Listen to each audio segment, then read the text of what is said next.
NDA চৰকাৰে অটল বিহাৰী আদবানীজীৰ নেতৃত্বত যি চৰকাৰ হৈছিল তাতে BLT আৰু আপচুৰ লগত বহি আলোচনা বিলোচনা কৰি BTC দিয়াৰ এটা সিদ্ধান্ত লৈছিল আৰু 6th Schedule এমেণ্ডমেণ্ট কৰি BTC চৰকাৰ দিলে। মই দেখিছোঁ NDA চৰকাৰ আৰু অটল বিহাৰী বাজপেয়ীদেৱৰ যি নেতৃত্বত যি আলোচনাৰ এটা সমস্যা সমাধান কৰিছিলে এটা প্ৰশংসনীয় আৰু BTC হোৱাৰ পিছৰ পৰাই আমি দেখিছোঁ BTCত বহুত উন্নতি হৈছে। য'ত আমি কেঁচা ৰাস্তা দেখিছিলোঁ পকা ৰাস্তা হৈছে, কাঠৰ দলং দেখিছিলোঁ আজি পকা দলং হৈছে। আৰু শিক্ষাৰ ক্ষেত্ৰত আমাৰ কোকৰাঝাৰত এটা ডিষ্ট্ৰিক্টত বিশেষকৈ আমাৰ BTCত শিক্ষাৰ ক্ষেত্ৰত ইমান আগবাঢ়ি আছে যিহেতু আমি কৈ শেষ কৰিব নোৱাৰোঁ। ইয়াতে ইউনিভাৰ্চিটি হৈ গ'ল, ITI হৈ গ'ল, CIT হৈ গ'ল, মেডিকেল হৈ গ'ল আদি বহুত। আজি তিনিটাকৈ ইউনিভাৰ্চিটি আহি গ'ল, Bodoland university, Kokrajhar university, Swamiji Vivekananda university. তো চাওক এই যি আন্দোলন হৈছিল, যি আন্দোলন কৰিছিল এটা ভাল ফল পাইছে। আমি বড়ো জাতি অকলে নহয় বড়োলেণ্ডৰ, ইয়াত জনজাতি বঙালী সকলো ভাষা ভাষীৰ মানুহে উন্নতিৰ পথ দেখিবলৈ সক্ষম হৈছে। তো মই সেই মৰ্মে ক'ব বিচাৰিছোঁ আন্দোলন কৰিলে উন্নতি নহয়, উন্নতিৰ ব্যাঘাত হয়, শিক্ষাৰ ব্যাঘাত হয়। যি হৈ গ'ল, যি হেৰালোঁ, যি পালোঁ এই সকলোবিলাক পাহৰি গৈ আমি এতিয়া সুস্থৰে যি BTC চৰকাৰ আৰু অসমত হেমন্ত বিশ্ব শৰ্মা ডাঙৰীয়া দেৱৰ বলিষ্ঠ নেতৃত্বত যেনেকৈ অসম উন্নতিৰ দিশে আগুৱাই আছে ইয়া প্ৰশংসনীয়।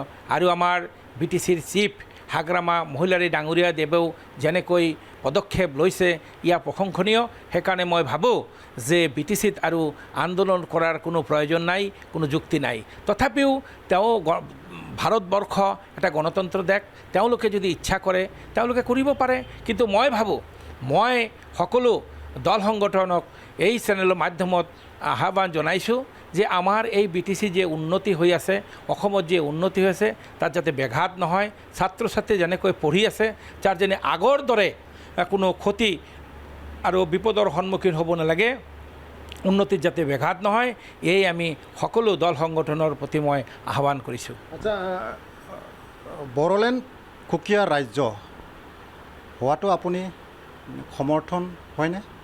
চাওক আজিৰ তাৰিখত মই আজিৰ তাৰিখত আপোনাক কৈছোঁ লেণ্ড আৰু BTCৰ মাজত কি পাৰ্থক্য থাকিলে। আজি বড়ো সমাজৰ আন্দোলনটো কিয় কৰিছিলে? এপছুৱে BLTয়ে কিয় আন্দোলন কৰিছিলে? আদি কৰি বহুত সংগঠন হৈছিলে।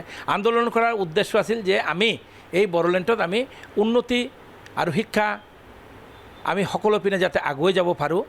আমাৰ বড়ো জাতি আৰু বড়োলেণ্ডত যিমান ধৰ্ম জনগোষ্ঠীৰ মানুহ আছে সকলো যাতে উন্নতি আৰু এটা সুশাসন পায়, সেইকাৰণেই এটা আলোচনাত বিলোচনাৰ মাজত এই BTC government 6th Schedule amendment কৰি পূৰ্বৰ চৰকাৰে অটল বিহাৰী আদবানীজীৰ নেতৃত্বত যি চৰকাৰ আছিল সেই চৰকাৰৰ লগত উভয় পক্ষই এপছু আৰু BLTৰ মাজত আলোচনা হৈ এটা সুন্দৰ এটা BTC বনাই দিছিলে আৰু সেইটো আজিও চলি আছে। মইতো ভাবোঁ ইয়াত আন্দোলন কৰাৰ কোনো প্ৰয়োজনেই নাই। যি চৰকাৰে বিচাৰিলেই দিয়ে, আন্দোলন কৰাৰ কি প্ৰয়োজন আছে?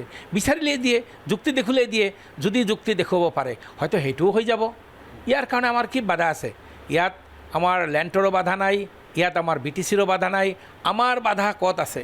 যাতে উন্নতি শান্তি এইবিলাকত যাতে কোনো ব্যাঘাত কৰিব নোৱাৰে, এইটোৱেই আমাৰ কথা। ছেপাৰেট ষ্টেটৰ কথা কোৱা হৈছে। চাওক ছেপাৰেট ষ্টেটটো এইটো চৰকাৰে চাব আৰু BTCৰ এটা সুকীয়া এটা চৰকাৰ আছে, ইয়াতে নেতৃত্ব দি আছে NDA চৰকাৰ।